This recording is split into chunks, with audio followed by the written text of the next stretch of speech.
जूते मिले ये मनशियात, इमरान खान ने रास पर से पर्दा उठा दिया। रात के अंधेरे में चेयरमैन पीटीआई इमरान खान के घर जूते आए या फिर मनशियात। इमरान खान ने समाजी राब्ते की वेबसाइट ट्विटर पर एक जूतों की तस्वीर पोस्ट करते हुए कहा कि मुझे ये जूतों का तोहफा किसी ने अपने ड्राइवर के हाथ भिजवाया और मैं इस शख्स को जानता भी हूँ।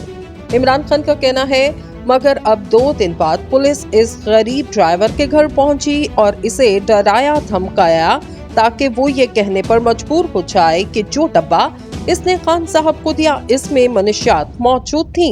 इन्होंने मजीद ये भी कहा कि जब मुजरिम मुल्क चलाते हैं तो ऐसा ही होता है। वो न सिर्फ ऐसे बदमाशों और नाअहल लोगों को अहम ओहदों पर तैनात करते हैं, फिर मुल्क और कौम को ये बावर करवाने की कोशिश करते हैं कि हर कोई इनकी तरह बदमाश ही है।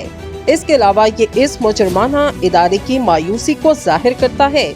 इमरान खान के मुताबिक मुझे सिर्फ नाअहल करवाने या फिर जेल भेजने के लिए बड़ी गहराइयों में गिरने को तैयार हैं। याद रहे, इससे कबल इमरान खान की खातून जज धमकी केस में अदालत के रूबरू पेश होकर माफी मांगी गई। जब ये खबर जंगल की आग की तरह देखते ही देखते दुनिया भर में फैली, पीटीआई के सरबराह ने रुस्तम पर आकर कहा, अगर मेरे बयान से किसी की दिल आज़ारी हुई तो मैं इस पर माफी मांगता हूँ। मैंने 25 साल पहले इंसाफ के नाम पर पार्टी बनाई। मेरे चीफ ऑफ स्टाफ को उठाया क्या, कस्टोडियल टॉर्चर का निशाना बनाया क्या?